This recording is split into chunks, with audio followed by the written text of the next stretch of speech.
शिरूर तालुक्यातील पिंपरखेड परिसरात गेल्या काही दिवसांपासून भीतीचं सावट गडद होत चाललं आहे। मानवी वस्तीच्या अगदी जवळ येऊन बिबट्यांनी दहशत माजवली असून शनिवारी पुन्हा एकदा बिबट्याच्या हल्ल्यात 13 वर्षीय मुलाचा दुर्दैवी मृत्यू झाला आहे। गेल्या 15 दिवसात बिबट्यांच्या हल्ल्यात 3 जणांना प्राण गमवावे लागले आहेत आणि त्यामुळे ग्रामस्थांच्या मनात संताप, भीती आणि असुरक्षिततेची भावना प्रचंड वाढली आहे। पिंपरखेड आणि परिसरातील गावकरी सततच्या बिबट्यांच्या हालचालीमुळे रात्री घराबाहेर पडायलाही घाबरत आहेत। लहान मुलांना शाळेत पाठवताना पालकांच्या मनात प्रचंड भीती आहे। जनावरांना चरण्यासाठी बाहेर नेणं, शेतात काम करायला जाणं हे सगळं आता जीवावर आलं आहे। ग्रामस्थांचा आक्रोश उफाळून आला असून त्यांनी वन विभागाकडून तत्काळ ठोस कारवाईची मागणी केली आहे। वन विभागाने परिस्थितीची गंभीर दखल घेत पिंजऱ्यांची संख्या वाढवली आहे आणि बिबटे पकडण्यासाठी विशेष पथकं तैनात करण्यात आले आहेत। मात्र या भागात बिबट्यांची संख्या मोठी असल्याने नक्की कोणता बिबट्या नरभक्षक आहे हे ओळखणं वन विभागासाठी मोठं आव्हान ठरणार आहे। याच गोंधळात अनेक ग्रामस्थांनी वन विभागावर निष्क्रियतेचा आरोपही केला आहे। दरम्यान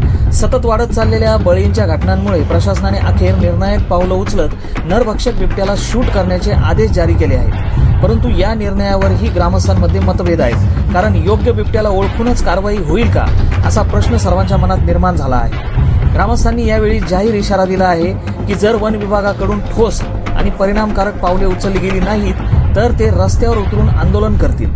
संपूर्ण परिसरात वातावरण तणावग्रस्त असून लोकांमध्ये एकच चर्चा सुरू आहे, पुढचा बळी कोण?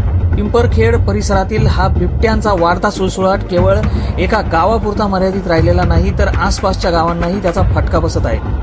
प्रशासन, वन विभाग आणि ग्रामस्थ यांच्यातील समन्वय आणि तत्परता आगामी दिवसात या भागातील सुरक्षिततेचं भवितव्य ठरवणार आहे। आणि फसवा प्रचार आहे ना, काही लोक काय करतात, आता खरं तर मला नाही बोलायचं त्याच्यावर, पण काही प्रश्न असला की नाही आंदोलन आंदोलन आंदोलन, अरे आंदोलन करून पुढे काय ते बिबट्या कमी होतो का? लोकांची दिशाभूल करायची, जसं काय दिलीप वळसे पाटलांनी सगळे बिबटे आणून सोडले दादा, नाही तुमच्यातल्या कोणीतरी बिबटे आणून सोडलेत। आणि ही जी दिशाभूल आहे ना, ही दिशाभूल ज्या वेळेला केली जाते त्यावेळेला माणसं फसतात आणि माणसं फसले की नुकसान पक्षाचं होतं, आपलं होतं, ते होणार नाही याची काळजी घ्या। आता काही मोठ्यांना कृषी दरात वीज पुरवठा करण्याचा निर्णय शासनाने घेतला। अरे शासन आपलं शासन आहे, ते निर्णय घेत आले, घेत राहणार, तुम्ही काळजी करू नका।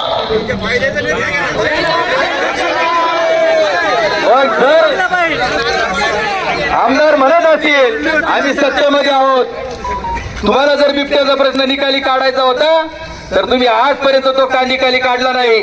तुम्ही त्या ठिकाणी हा प्रश्न निकाली काढण्यामध्ये सक्षम ठरले नाहीत, म्हणून ही जनता रस्त्यावर त्या ठिकाणी उतरलेली आहे। म्हणून तुमच्याकडे होत नाही म्हणून हे आम्ही करून दाखवू। आजपर्यंत जे रस्त्यावरती उतरले, महात्मा गांधींनी ब्रिटिशांना चले जावचा नारा पुकारला आणि हा देश स्वतंत्र झाला, तसा आम्ही ते केला। आज या ठिकाणी सांगतो, जोपर्यंत हे बिबटे इथून जात नाही तोपर्यंत आमचा लढा हा रस्त्यावरती राहील, एवढंच या निमित्ताने सांगतो।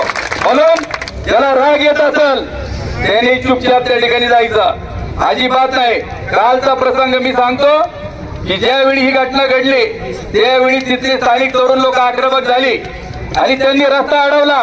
राजू शेठ गावडे देखील इथं आहेत, ते ज्यावेळी जायला लागले लोकांनी त्यांना त्या ठिकाणी अडवलं। ज्यावेळी मी त्यानंतर तिथे गेलो मला देखील लोकांनी अडवलं, म्हणले तुम्ही जायचं नाही, कोणत्याही नेत्याला इथं प्रवेश नाही। त्यांना मी सांगितलं की पहिल्या घटनेपासून मी तुमच्या सोबत आहे, शेवट राहील। तुम्ही आता 2 काठ्या मला जरी टाकल्या तर देवदत्त निकम माघार जाणार नाही, तुमच्या बरोबर रात्रभर राहील।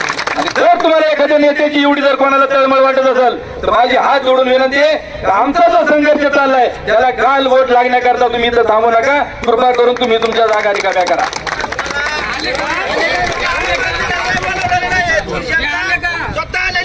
आणि म्हणून ठीक आहे, कारखाना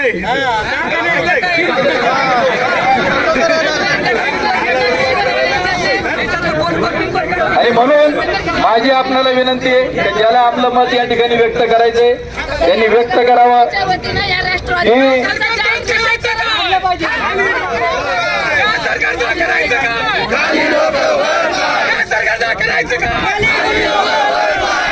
म्हणून आम्ही आता ठरवलंय, जोपर्यंत जिल्हाधिकारी वनमंत्री पालकमंत्री इथं येत नाहीत.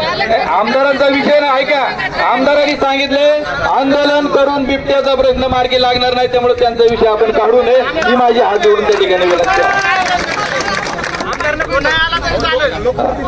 आणि मी खासदारांना देखील सांगितले तुम्हाला देखील जनतेच्या बाजूने त्या ठिकाणी उभं राहावं लागेल, तुम्हाला या ठिकाणी यावंच लागेल. इथं कुठल्याही पक्षाची आम्ही त्या ठिकाणी अजिबात वेळ त्या ठिकाणी करणार नाही. त्याला निवडून दिलं त्याचं काम आहे जनतेच्या पाठीमागे त्या ठिकाणी सक्षमपणे उभं राहायचं. आणि म्हणून आपण सर्वांनी ज्याला भावना व्यक्त करायच्या त्यांनी करावं, ज्याला कळ निघेल त्यांनीच बसावं. परंतु रात्री देखील काल आम्ही 4 वाजल्यापासून तर रात्री बरोबर 12:30 वाजेपर्यंत तिथं होतो.